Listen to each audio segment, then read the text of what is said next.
ओम गणेशाय नमः। ओम नमः शिवाय। मैं निखिल ज्योतिष आचार्य आप सभी का मेरे चैनल पर पुनः स्वागत करता हूं। आशा करता हूं कि आप सभी स्वस्थ होंगे। महादेव की कृपा आप सभी पर सदैव बनी रहे। कि वीडियो कुंभ यानी कि एक्वेरियस के लिए अत्यंत विशेष है, क्योंकि वीडियो है आने वाले सप्ताह यानी कि 16 से 22 दिसंबर 2024 के साप्ताहिक राशिफल के बारे में। कैसा रहेगा आने वाला सप्ताह कुंभ के लिए। जो मेरा साप्ताहिक राशिफल होता है वो प्रमुखतः चंद्रमा और उनकी गति पर आधारित होता है। चंद्रमा एक बहुत ही महत्वपूर्ण ग्रह है जो 2.25 से 2.5 दिन में राशि बदल लेते हैं। और चंद्रमा मन के कारक है। स्वाभाविक है कि जब इतनी जल्दी राशि बदलेंगे तो मन पर प्रभाव बहुत होगा। अलग अलग ग्रहों का प्रभाव चंद्रमा पर होगा, उनका प्रभाव हम पर पड़ेगा। इसके साथ ही चंद्रमा की विशेषता होती है कि वो जिस भी भाव में जाते हैं उसको भी बहुत प्रभावित कर देते हैं, उसको एक्टिवेट कर देते हैं। इसी कारण से डे टू डे एक्टिविटी पर चंद्रमा का प्रभाव बहुत होता है और इसी कारण से साप्ताहिक राशिफल की विशेषता बहुत होती है। किस प्रकार से आने वाले सप्ताह को प्लान आउट करें, क्या संभावितः अच्छा हो सकता है, क्या संभावितः बुरा हो सकता है, इसको जानें, परखें और अपने जीवन में उपयोग करें। इन सभी चीज़ों के लिए साप्ताहिक राशिफल अति विशेष होता है। यदि आपकी लग्न राशि या चंद्र राशि कुंभ है, दोनों ही गाइडेंस के लिए इस राशिफल को देख सकते हैं। जहाँ से आपको ज़्यादा सूट करता है, रिलेट करता है, वहाँ से इसको ऑब्जर्व कीजिए। व्यक्तिगत तौर पे मेरा मानना है लग्न राशि से देखिए। इनकेस नहीं पता तो आपको अपनी चंद्र राशि से देख सकते हैं। शुरू करते हैं। चंद्रमा पंचम भाव में रहेंगे यानी कि मिथुन में, और 17 तारीख शाम के 7 तक वहीं पे उनका प्रवास रहेगा। पंचम के चंद्रमा अच्छा ही प्रभाव देते हैं और यहाँ पे पूर्णिमा युक्त भी हैं, क्योंकि सूर्य की पूरी किरणें पड़ रही हैं चंद्रमा पर और सूर्य आपके सप्तमेश हैं और चंद्रमा सप्तम से 11वें में बैठे हैं। तो जो लोग बिजनेस करते हैं उनको बहुत बड़ा लाभ हफ्ते के शुरुआत में मिल सकता है। चंद्रमा छठे घर के स्वामी भी हैं। एक उपचय भाव के स्वामी का पंचम में आना यानी कि अपनी प्रॉब्लम्स को अपनी मेंटल कैपेसिटी से दूर कर सकते हैं। आइडियाज़ हो गए, इनोवेशन होगा, क्रिएशन होगा, क्रिएटिविटी होगी। सूर्य की पूरी किरणें लाभ स्थान में, लाभ स्थान से, और कहाँ पर, लक्ष्मी स्थान पे, यानी कि पैसा भी आएगा, पैसे कमाने के आइडियाज़ भी आएंगे। एक प्रकार से अत्यंत शुभ दिख रहा है हफ्ते का शुरुआती भाग।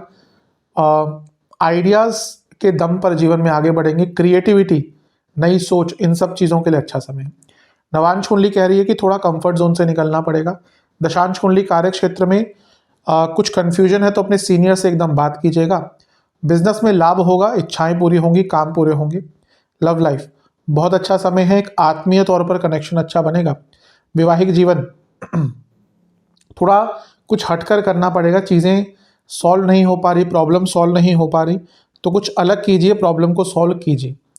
स्टूडेंट्स बहुत अच्छा समय है, भाग्य साथ देगा, बहुत शुभ समय है। सेहत, हड्डियों की प्रॉब्लम, एंग्जाइटी, ओवर थिंकिंग, नसों के रोग, सर्वाष्टक आपका तीसरा घर बली है। हिम्मत भी रहेगी, पराक्रम भी रहेगा और साथ में बुद्धिमत्ता का भी साथ मिलेगा। चंद्रमा आपके छठे भाव में आ जाएंगे 17 तारीख शाम के 7 बजे और 20 तारीख सुबह के 2 तक वहीं पर उनका प्रवास रहेगा। चंद्रमा का छठे भाव में आना मिश्रित ही माना जाता है। अपनी राशि के हैं तो यहाँ पे विपरीत राजयोग बनाएंगे, और मंगल के साथ बैठे हैं तो ये भी अच्छा है एक प्रकार से, क्योंकि मंगल छठे भाव में स्ट्रांग होते हैं। नीच के मंगल और भी स्ट्रांग है, वक्री मंगल और भी स्ट्रांग है। तो ये समय लीगल कार्रवाइयों को पूरा करने के लिए, एडमिनिस्ट्रेटिव कार्यों को पूरा करने के लिए, रुका हुआ पैसा प्राप्त करने के लिए, रुका हुआ धन प्राप्त करने के लिए, कार्य क्षेत्र में आगे बढ़ने के लिए सब अच्छा रहेगा। लेकिन ध्यान ये दीजिएगा कि कार्य क्षेत्र में वक्री बुध, दूसरे भाव में राहु वक्री, छठे भाव में मंगल वक्री, तो ये बता रहा है कि कार्य क्षेत्र में स्ट्रेस भी आपके ऊपर रहेगा और चंद्रमा छठे घर में आकर उस स्ट्रेस को बढ़ाएंगे। तो स्ट्रेस पर ध्यान देना है। शुक्र का प्रभाव भी है जो ऑफिस पॉलिटिक्स भी दिखा रहा है, लेकिन धन प्राप्ति का योग बन जाएगा। लेकिन अगर जॉब करते हैं तो बहुत संभल कर रहें ऑफिस पॉलिटिक्स से।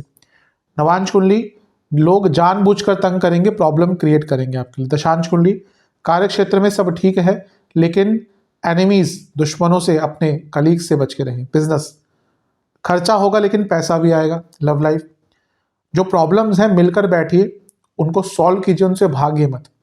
वैवाहिक जीवन, स्थिरता की कमी रहेगी, झगड़े बढ़ सकते हैं। स्टूडेंट्स, अत्यंत शुभ समय, हफ्ते का मध्य भाग भी आपके लिए शुभ दिखा रहा है। कोई एग्जाम पढ़ता है, कोई कार्य टकराता, सरकारी कार्य, कोई एडमिशन का कार्य, एकेडमिक कार्य, सब पूर्ण हो सकते हैं। सेहत के अनुसार नसों के रोग, पेट के रोग और हार्मोनल प्रॉब्लम। सर्वाष्टक में फिर से तीसरा घर बली है, अचानक से यात्रा के योग आपके बन सकते हैं। चंद्रमा सप्तम भाव में आ जाएंगे सिंह में 20 तारीख सुबह के 2 बजे और सप्ताह के अंत तक यहीं पर रहेंगे। चंद्रमा का सप्तम में आना न्यूट्रल ही माना जाता है, क्योंकि छठे घर के स्वामी हैं, उनका सप्तम में आना और लग्न को देखना थोड़ी चिंताएं बढ़ाता है। इंजरी के योग होते हैं, सेहत थोड़ी बिगड़ सकती है, लेकिन लग्नेश की दृष्टि है शनि की, जो कि 12वें घर के स्वामी भी हैं, तो कुछ कार्य विदेश का अटक रहा था तो वो पूर्ण हो सकता है, कुछ आपके लीगल कार्य अटक रहे थे वो भी पूर्ण हो सकते हैं, क्योंकि छठे भाव के स्वामी 12वें घर के स्वामी दोनों समसप्तक योग में हैं, तो कोई लीगल कार्यों की पूर्णता यहाँ पे भी दिख रही है।